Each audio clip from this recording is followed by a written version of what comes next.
It began like so many other nights in quiet suburban neighborhoods across the country.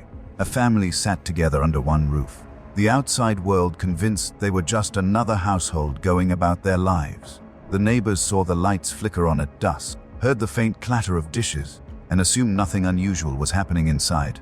Yet behind those walls, a storm was building, one that would leave investigators speechless, the community horrified, and the entire nation wondering how such terror could remain hidden in plain sight for so long.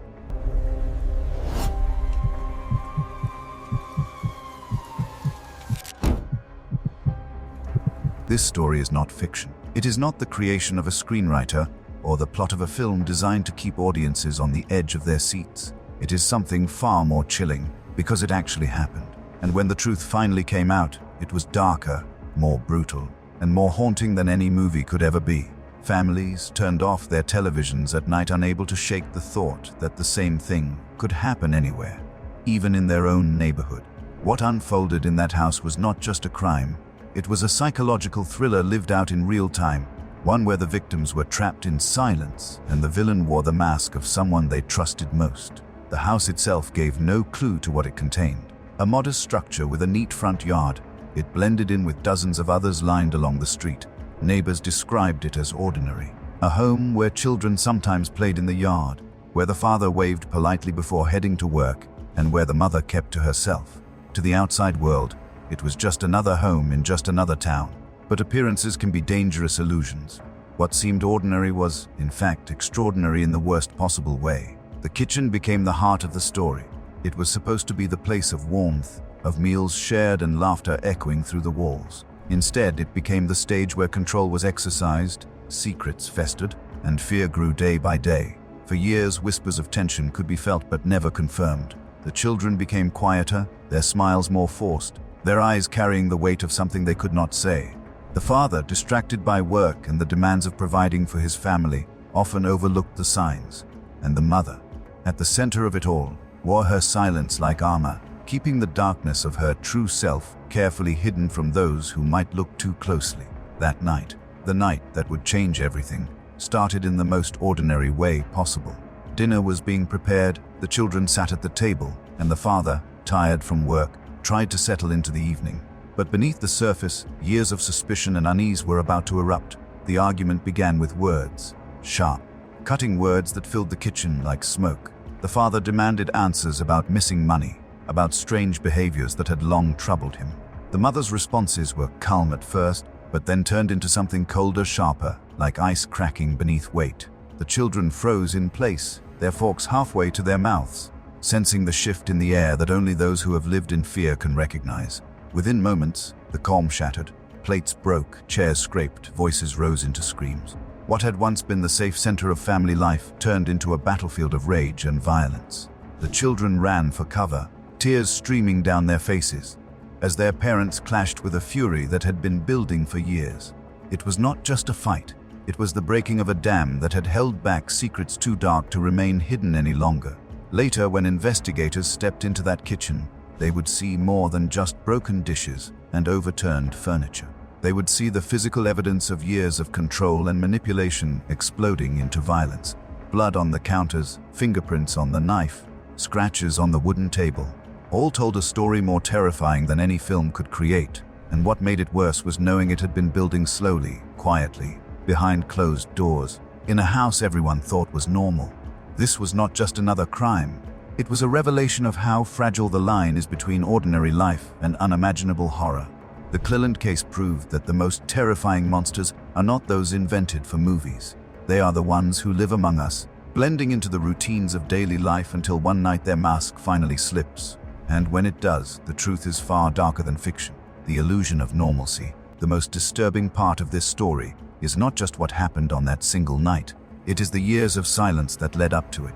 To understand why the Cleland case continues to haunt people to this day, investigators and the public had to look back, far before the night of broken glass and bloodstains, to see how a family's life could quietly transform into a nightmare without anyone noticing. For the neighbors, the Clelands were almost forgettable. They were not the kind of family that drew attention.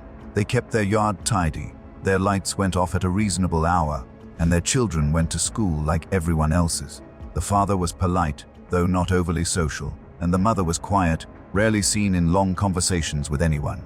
People described her as shy, reserved, even delicate. No one suspected that behind that reserved smile was a woman capable of cruelty, so cold it could tear her family apart.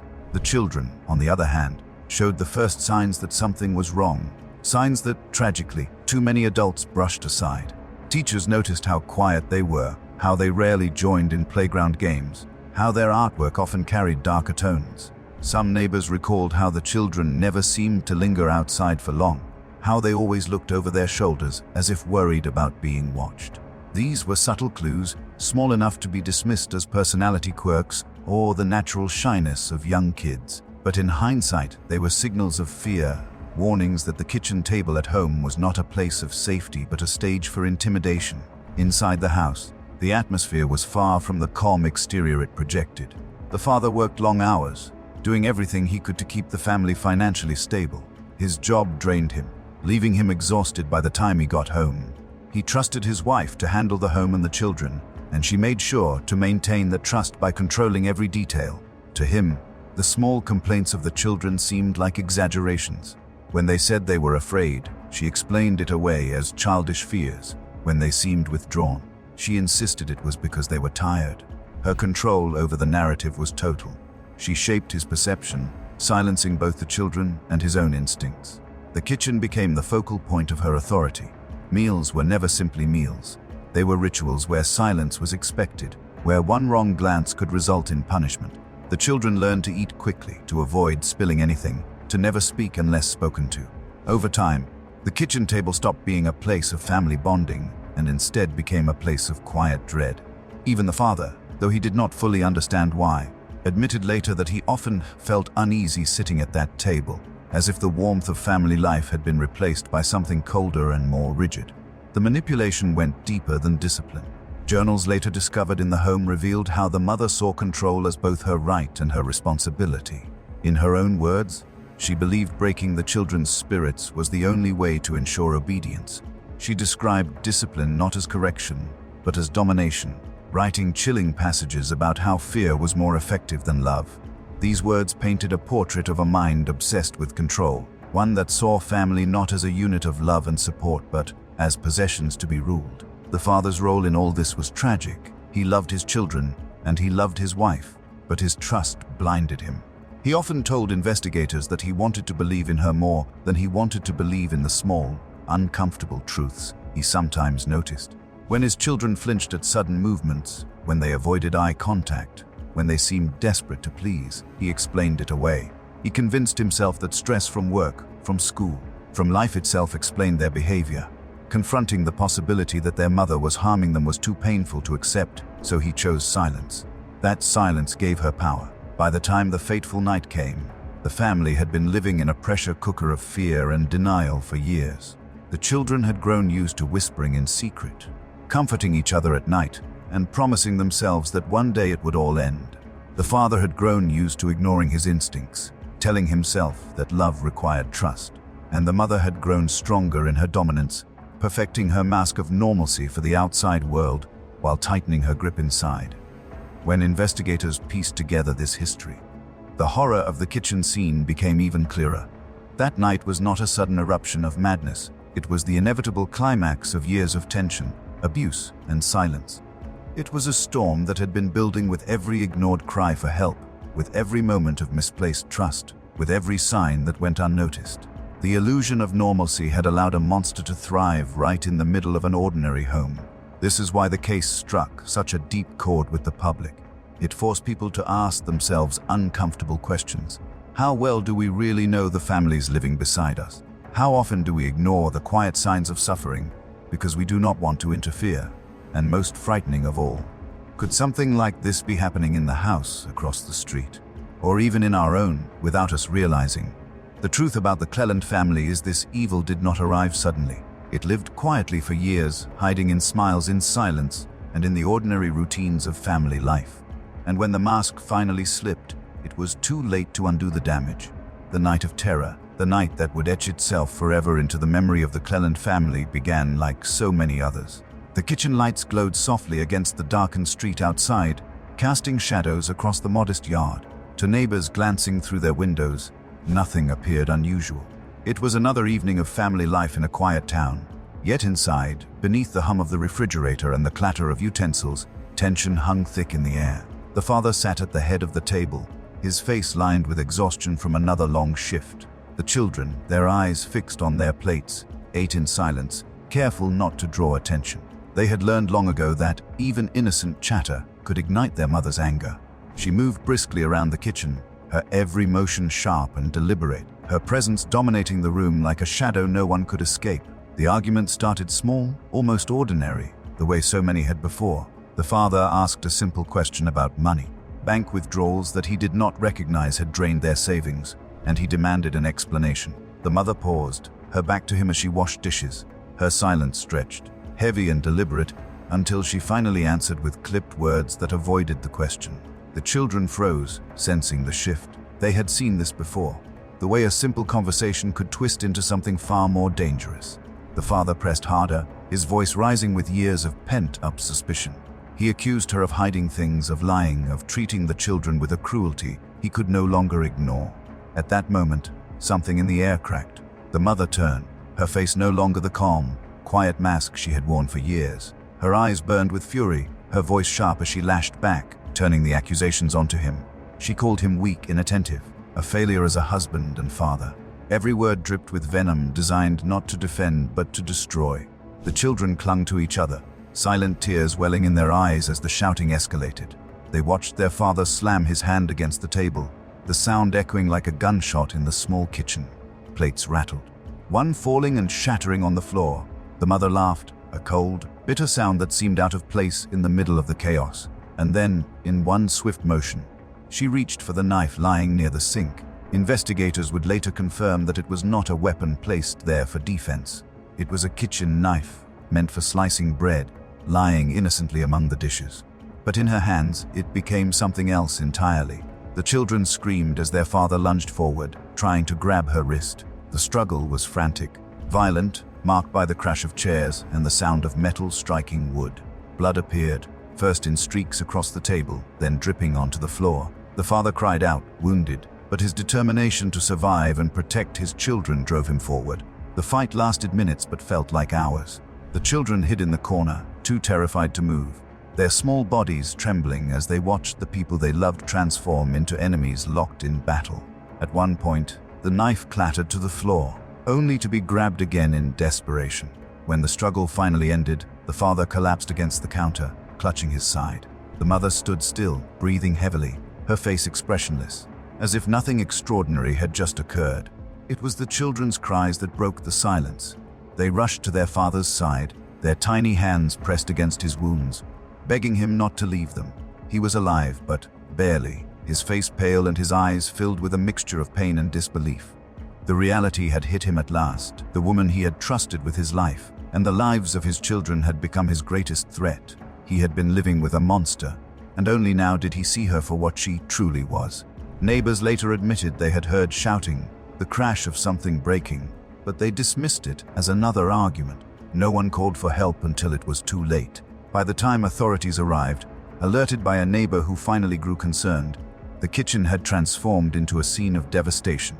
Blood stained the tiles, dishes lay shattered across the floor, and the children huddled around their father, their sobs echoing through the house. For investigators, stepping into that kitchen was like walking into the aftermath of a horror film. Every detail spoke of violence, of desperation, of a family torn apart in the very heart of their home. Yet what haunted them most was the realization that this was not a sudden outburst. It was the breaking point of years of manipulation, cruelty, and silence.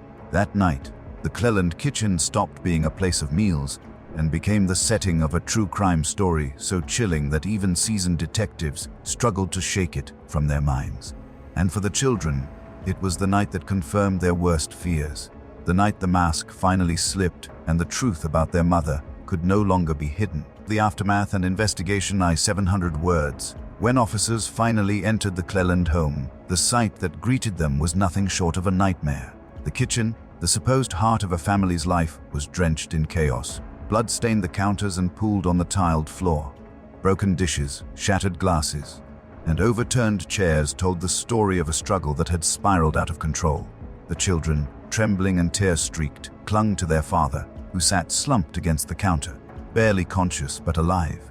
Across the room, the mother stood eerily calm, her face blank, her hands stained, offering no explanation, no cries, not even an attempt to comfort her children. Paramedics rushed in to stabilize the father, lifting him carefully onto a stretcher while the children wailed, begging to go with him. Officers led the mother away, placing her in handcuffs as she remained disturbingly composed, as if the violence surrounding her was nothing out of the ordinary. To the neighbors who gathered outside, drawn by the flashing lights, the scene was almost impossible to comprehend. Just hours earlier, the Clelands had seemed like any other family. Now their home was a crime scene that would haunt the town for years. The investigation began immediately. Detectives carefully photographed every detail of the kitchen. The knife near the sink, the streaks of blood on the table, the scratches on the floor from the desperate struggle. Each piece of evidence was bagged and labeled, but even without the forensic details, the truth was already undeniable. Something terrible had been building inside that house for years, and it had finally erupted with devastating force. Interviews with the children provided the first heartbreaking pieces of the puzzle. Though frightened and traumatized, they described the argument, the shouting, and how their mother had turned on their father. Their words were halting, broken by sobs, but consistent. They spoke not only of that night, but of countless others. Nights of strict silence at the dinner table, of punishments that left them in tears, of a home where fear replaced warmth. Teachers and neighbors, once blind to the signs, began to recall strange details that now seemed painfully obvious: the children's nervousness, their quiet demeanor, their reluctance to linger outside. Each testimony added weight to the growing case. The father, recovering in the hospital, gave his own account. He admitted through tears that he had long suspected something was wrong. He spoke of missing money, of unexplained behavior, of moments when his instincts told him to ask questions but love and trust silenced him. His guilt poured out as he described how he had ignored the small signs in his children, their hesitation, their unease, because he wanted to believe in the woman he had married. Now, faced with the truth, he could barely bring himself to speak. He had survived her attack, but the realization of how much his children had endured under her control cut deeper than any wound on his body. As detectives dug deeper, they uncovered chilling evidence. Hidden in a drawer were journals belonging to the mother. The pages revealed her obsession with control, her belief that fear was stronger than love, and her view of discipline as domination rather than guidance. She wrote about her family not as individuals with feelings and needs but as possessions, extensions of her authority. These writings turned the case from one of domestic violence into something far darker. A portrait of a woman who had systematically manipulated and terrorized her family while maintaining a facade of normalcy for the outside world. The prosecution began building a case that would shock even seasoned legal experts. This was not just about an argument gone wrong. It was about years of calculated control culminating in violence. The children's testimonies, the father's account, the physical evidence, and the chilling journals all combined into a narrative that painted the mother as a cold and deliberate predator. The community, meanwhile, wrestled with its own guilt. Neighbors admitted to ignoring signs, dismissing strange behavior, and assuming that silence meant peace. Teachers reflected on their failure to act when they saw signs of distress in the children. The Cleland case became a mirror, forcing everyone to confront the consequences of silence and denial. As the trial preparations moved forward, the family was fractured beyond repair. The children were placed in protective care, surrounded by counselors working tirelessly to help them process their trauma. The father, though desperate to be with them, faced the painful reality that rebuilding trust would take time. He could not undo years of fear with simple apologies. His presence alone was a reminder of the home where they had been trapped, even if he had not been the one causing the pain. The mother, on the other hand, showed no remorse. During questioning, she remained calm, even defiant, insisting that she had done nothing wrong. She portrayed herself as misunderstood, as a strict mother who had been unfairly vilified. But her coldness only strengthened the case against her. Detectives, prosecutors, and psychologists alike agreed she lacked empathy, remorse, and recognition of the damage she had inflicted. By the time the trial date was set, the Cleland case had captured national attention. Headlines described it as one of the most horrifying examples of hidden abuse in recent memory. Documentaries began piecing together the timeline. Experts weighed in on the psychology of control and manipulation, and communities across the country began questioning how many other families might be suffering behind closed doors. The stage was set for a courtroom drama that would not only decide the fate of one woman, but also expose the darkest truths about silence, denial, and the monsters that can live among us. The trial and legacy. The trial of the Cleland case opened to a packed courtroom, the air thick with anticipation. Journalists filled the benches, notebooks and cameras ready, while neighbors and curious citizens waited to hear how such terror could have taken place behind ordinary walls. At the center of it all sat the mother, her expression unreadable.